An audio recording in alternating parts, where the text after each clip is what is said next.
जी हाँ दोस्तों, इस वीडियो में जो आपको उपाय, समाधान या एक विधि दी जा रही है ना, मैं आपको ये विश्वास दिलाता हूँ, अगर आपने दिल से इसको कर लिया, कोई उपाय नहीं है ये। ये एक जो है ना प्रक्रिया है, ये एक खुशी का अवसर है। इसको करने के बाद में आपको कभी उपायों की ज़रूरत नहीं पड़ेगी, ना कभी दर-दर भटकना पड़ेगा, ना कभी कुंडलियाँ दिखानी पड़ेगी या किसी भी प्रकार के आपको कहीं भी भटकने की आवश्यकता नहीं पड़ेगी। आपके सारे के सारे ग्रह नक्षत्र आजीवन सेट रहेंगे, अगर आप इस कार्य को करने के बाद इसके अंदर जो आपको संकल्प दिया जाता है, जो आपको जो है ना बताया जाता है, आप उसको फ़ॉलो करते हैं तो। कोई ज़्यादा लंबा आपको तामझाम नहीं बताने वाला, मैं हमेशा ही कम खर्चे वाले उपाय बताता हूँ। आज के उपाय में थोड़ा-सा खर्चा लगने वाला है, लेकिन दोनों ऑप्शन दूँगा, खर्चे वाले भी, बिना खर्चे वाले भी। तो वीडियो को ध्यान से देखिएगा, आपके हित की वीडियो है, आपको कभी कहीं भटकने की आवश्यकता नहीं पड़ेगी। लेकिन आगे बढ़ने से पहले बस इतना-सा निवेदन, पहली बार चैनल पर आए तो सब्सक्राइब करके बेल आइकन के बटन को ज़रूर दबा लेना, क्योंकि इस चैनल पर आने वाली हर एक वीडियो, प्रत्येक वीडियो आपके लिए इम्पोर्टेंट होती है, आपके जीवन की समस्याओं का निदान लेकर के आती है। कमेंट बॉक्स में मेरे आराध्य श्री हनुमान जी महाराज के स्वामी श्री राम जी का नाम अवश्य लिखें, क्योंकि राम जी के नाम से ही सब कार्य सिद्ध कर देते हैं मेरे प्रभु। आपके जीवन में समस्याएं हैं, अब बहुत से आप उपाय जतन करके देख चुके हैं, आप कुंडली दिखाना चाहते हैं। कई मेरे ऐसे माता बहनें बुजुर्ग हैं जिनके पास कुंडलियां नहीं है, वो भी एक बार अपना जो है मार्गदर्शन ले सकते हैं। ये जो नंबर दिखाई दे रहा है 7056200033, इस नंबर पर दोस्तों निवेदन करता हूँ बार बार हाथ जोड़ करके कि केवल और केवल व्हाट्सअप मैसेज करें, कॉल ना करें, कॉल कोई रिसीव नहीं करेगा। जैसे ही मैसेज देखा जाएगा आपको रिप्लाई मिलेगा, लेकिन पर्सनली सलाह की कुंडली दिखाने की नॉमिनल से फीस रखी गई है, वो फीस आप पे करते हैं तो सोल्यूशन दिया जाता है। तो चलिए, स्वागत आप सबका आपके अपने चैनल एस्ट्रोलॉजर भाई जी में।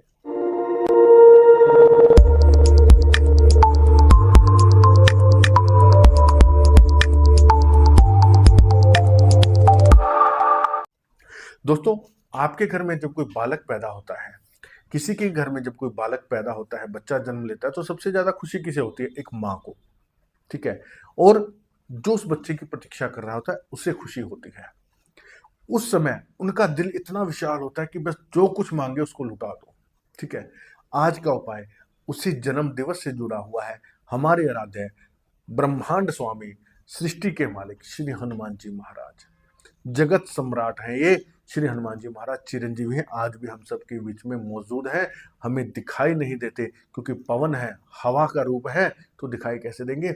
सिर्फ अपने भाव, अपनी विधि, अपना तरीका, अपनी नीयत, इनके सामने जब हम समर्पित कर देते हैं तो हमेशा हमारे आसपास रहते हैं। इसका जीता जागता उदाहरण मैं हूं, मैंने महसूस किया है। आज का मैं आपको जो उपाय दे रहा हूं, 12 अप्रैल चैत्र मास की पूर्णिमा को आपने श्री हनुमान जी महाराज का ये जो है उनको भेंट क्या करना है, आपने उसमें किसकी पूजा करनी है, कैसे करनी है, वही बताने वाला हूं। ये जो उपाय का समय रहेगा दोस्तों, ये रहेगा सुबह ब्रह्म मुहूर्त में 12 अप्रैल को। अब बहुत से मेरे ऐसे भाई बहन कमेंट करेंगे या मैसेज करेंगे कि भाई जी मेरी तो ड्यूटी होती है, भाई जी हमने तो बाहर जाना है, भाई जी हमारा तो ये काम आ गया, भाई जी हमारा तो वो काम आ गया। तो दोस्तों एक छोटा सा एग्जांपल, मेरी बात का बुरा मत मानना, कि मान लीजिए आपके परिवार में कोई शादी है, रिश्तेदारी में शादी है, तो क्या तब आप अपने कार्य को एडजस्टमेंट नहीं करते? छुट्टी लेनी पड़ती है, छुट्टी लेते हैं, काम को आगे सरकाना पड़ता है तो सरका देते हैं, करते हैं ना? तो ये भी आप ही का कार्य है, आप ही के हित का है। अब एडजस्टमेंट आपको करनी है। कमेंट में, मैसेज में मत पूछना भाई जी कोई और रास्ता है तो बताओ, क्योंकि मैं देखिए इतना हनुमान जी महाराज की कृपा आशीर्वाद से, आप लोगों के प्रेम प्यार से इतना बिजी शेड्यूल होता है, फिर भी मैं जैसे तैसे कुछ भी करे, मैं इनकी पूजा को नहीं छोड़ सकता, क्योंकि सब कुछ इन्हीं का दिया है, इन्हीं ने देना है, इन्हीं की जो है ना कृपा से खा रहा हूँ, और आप भी इन्हीं की कृपा से चल रहे हैं। अगर इनकी कृपा चाहिए तो दोस्तों एक दिन की एडजस्टमेंट कर लेना। सुबह ब्रह्म मुहूर्त में आप 3 से 5 या 6 बजे के बीच में आपने इस कार्य को करना है। नाइट ड्यूटी है तो भैया थोड़ा सा जाग लेना, ये उपाय करके दिन में सो जाना, कोई बात नहीं। अगर आपको उठने में दिक्कत है तो भी उठ करके आप ये कार्य करना, आपको करना चाहिए इसको। ठीक है। क्या करेंगे? अपने घर में ही नहा धो करके लाल वस्त्र पहने। पहले तो घर में इसलिए बता रहा हूँ क्योंकि पहली बात तो इतने ब्रह्म मुहूर्त में सुबह मंदिर नहीं खुलते हैं, अगर खुल भी जाते हैं तो पूर्णिमा के दिन मंदिरों में भीड़ हो जाती है, आप मंदिर में कार्य नहीं कर पाओगे, आपको समय लगेगा, इसलिए आप घर में कर लेना। लाल वस्त्र जरूर पहन लेना। माताएं बहनें मेरी भाई सभी कर सकते हैं। ठीक है। अगर किसी माता बहन को मासिक धर्म है तो वो ना करे, है वो प्राकृतिक एक दिक्कत है, उसमें वो ना करें, तो उसके लिए छूट है, वो ना करें, घर का उनका कोई और सदस्य कर सकता है। ठीक है, लाल वस्त्र पहन लेना, सिर पे लाल कपड़ा ढक लेना, और हनुमान जी अपने घर में जो है आप मंदिर में बैठ जाना, एक चौकी या लकड़ी के पाटे पर लाल वस्त्र बिछा करके उस पर माँ अंजना का स्वरूप स्थापित करना आप, जिसमें माँ अंजना की गोद में हनुमान जी है, उसके एक चित्र फोटो जो है सुंदर सा फ्रेम करवा के रखिए सामने, और सामने श्री राम दरबार, राम जी, माँ जानकी, लखन भैया और हनुमान जी, इनका भी चित्र सामने रख लेना। ठीक है, एक चमेली के तेल का दीपक जला लेना, उसमें 2 लौंग अवश्य डाल लेना। ठीक है, कोई टोटके नहीं बता रहा दोस्तों, लॉजिकल उपाय बताऊंगा। अब आप देखिए, जब आप किसी रिश्तेदारी में जाते हैं, कहीं बालक हुआ है, वहां बधाई देने जाते हैं, तो आप देखिए कि कभी भी वहां पर आप रोते हुए नहीं जाते हैं।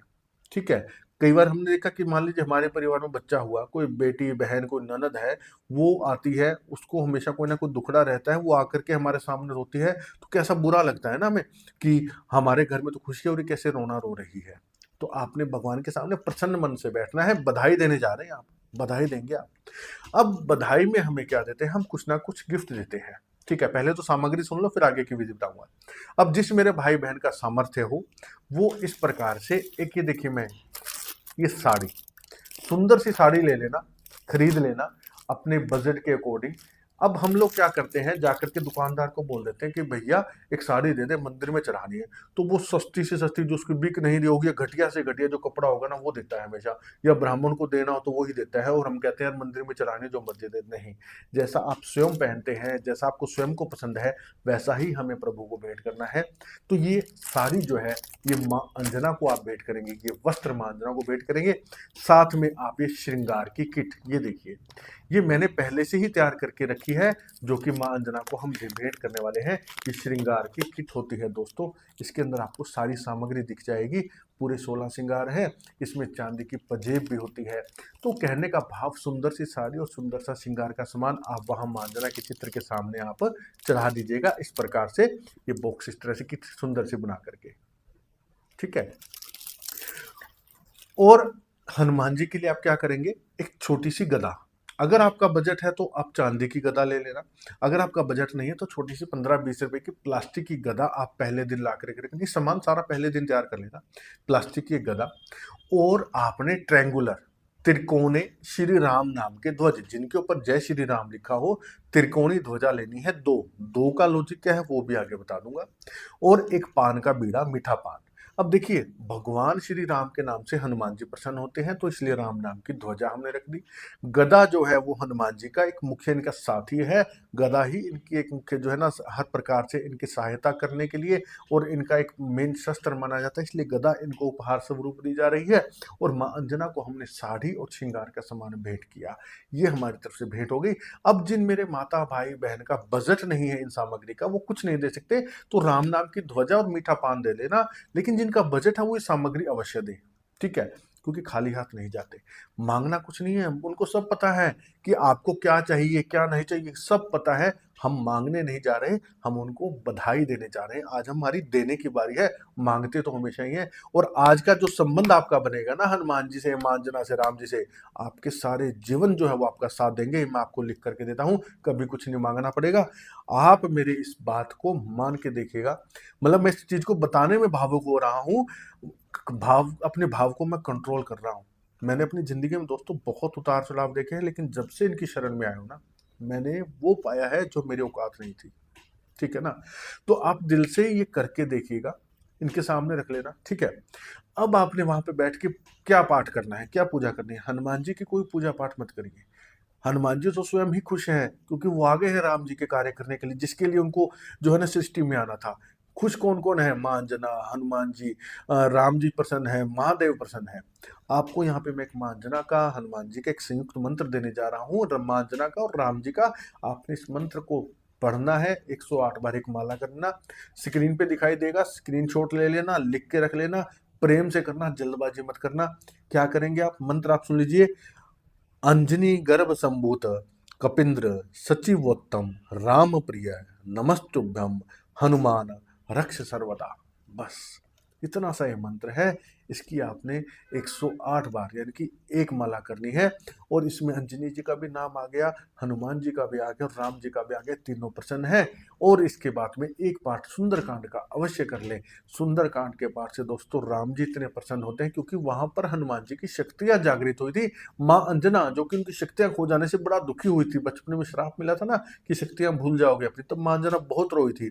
लेकिन जैसे उनको शक्तियां वापस मिली तो माँ अंजना बहुत खुश हुई थी। इसलिए सुंदरकांड का पाठ भी कर लेना दोस्तों, ज्यादा समय आपका नहीं लगेगा। देखिए हम लोग सुंदरकांड करते हैं, हमें 20-25 मिनट लगते हैं क्योंकि हमारा अभ्यास हो चुका है। आपको हो सकता है घंटा लगे, लेकिन यार साल में एक बार ही तो करना है। अब प्रभु हमेशा मांगते आए हैं, आज ही तो कुछ देने की बारी आई है हमारी, तो ये आप कर लेना। ठीक है, आरती कर देना हनुमान जी की और भोग लगा देना उनको आप गुड़ और चना का, या आप उनको जो है ना मीठी रोटी का भोग लगाएं तो सर्वश्रेष्ठ रहेगा। बस यहाँ आपका कार्य पूरा हो गया। ये सब कार्य करने के बाद में ये सारी सामग्री जो है आप ले जाकर के अपने घर के आसपास किसी भी हनुमान जी के मंदिर में जाकर के पुजारी जी को भेंट देना। साथ में यथा सामर्थ्य जो आपका सामर्थ्य हो वैसी दक्षिणा आप दे आना। ठीक है। अब जिन भाई बहन का बजट नहीं है, मैंने बताया कि ध्वजा लेकर के, ध्वजा तो दोनों को ही लेकर के आनी चाहिए। एक ध्वजा तो आप वहां भेंट कराना इन सम्मान के साथ में, दूसरी ध्वजा जो है ला करके अपने घर के दक्षिण पश्चिम कोने में आप लगा देना। अब कई मेरे भाई बहन फ्लैट में रहते हो, दक्षिण पश्चिम में कैसे लगाए, तो अपने घर के मुख्य दरवाजे के ऊपर वो ध्वजा लगा देना, इस आकार की हो कि ऊपर आप उसको लगा सको अपने घर के। और आप देखेंगे कि इसके बाद में आपके जीवन में अगर कोई मुसीबत आ जाए, अगर आपको कभी किसी एस्ट्रोलॉजर जी की या किसी पंडित जी की या किसी भी तंत्र मंत्र की या कुंडली दिखाने के उपायों की जरूरत पड़ जाए, क्यों? क्योंकि आपके हनुमान जी से, माँ जी से, राम जी से एक निजी संबंध, एक ताल्लुकात बन गए हैं। अब नियम, आप कहोगे भाई जी सारी उम्र ये उपाय कैसे काम करेगा, हर साल आप करेंगे, ठीक है। अब जब आपका इनसे संबंध बन गया है तो आपको इन्हीं के जैसा जीवन जीना है। अंडा, नॉनवेज, दारू, इनका हमेशा के लिए त्याग कर दो भैया। ठीक है। पराई स्त्री को, पराये पुरुष को हमेशा अच्छी दृष्टि से, माता, बहन, भाई की दृष्टि से देखे, किसी भी अन्य अपोजिट जेंडर से बुरे संबंध ना बनाए। ठीक है। हमेशा नीयत को साफ रखे, अपने कार्य पे फोकस करें, सादा जीवन जिए, कभी किसी से छल कपट करने की ना सोचे। बस इतना सही तो है। सृष्टि यही तो मांगती है हमसे कि हम अपना जीवन प्रकृति से प्रेम कीजिए, अनुशासन में रहिए, अनुशासन में जिए। आपको कभी कोई समस्या नहीं आएगी, मैं आपको रिटर्न में दे सकता हूँ। तो दोस्तों, पूरे दिल से, भाव से ये वीडियो आपके लिए बनाई है। एक अच्छा आपको मैंने तरीका बताया है, इसको आप ज़्यादा से ज़्यादा 12 अप्रैल तक शेयर कर लेना। अगर बाय चांस आप 12 अप्रैल के बाद भी वीडियो देख रहे हैं ना, तो किसी भी पूर्णिमा को आप इसको कर लेना। आप पूरे भाव से कर लेना, ये मान लेना कि आज ही मेरे बाबा का जन्मदिन है, आपको तब भी इसका लाभ मिलता है। करके देखिएगा, लाभ ज़रूर मिलेगा। जय श्री राम।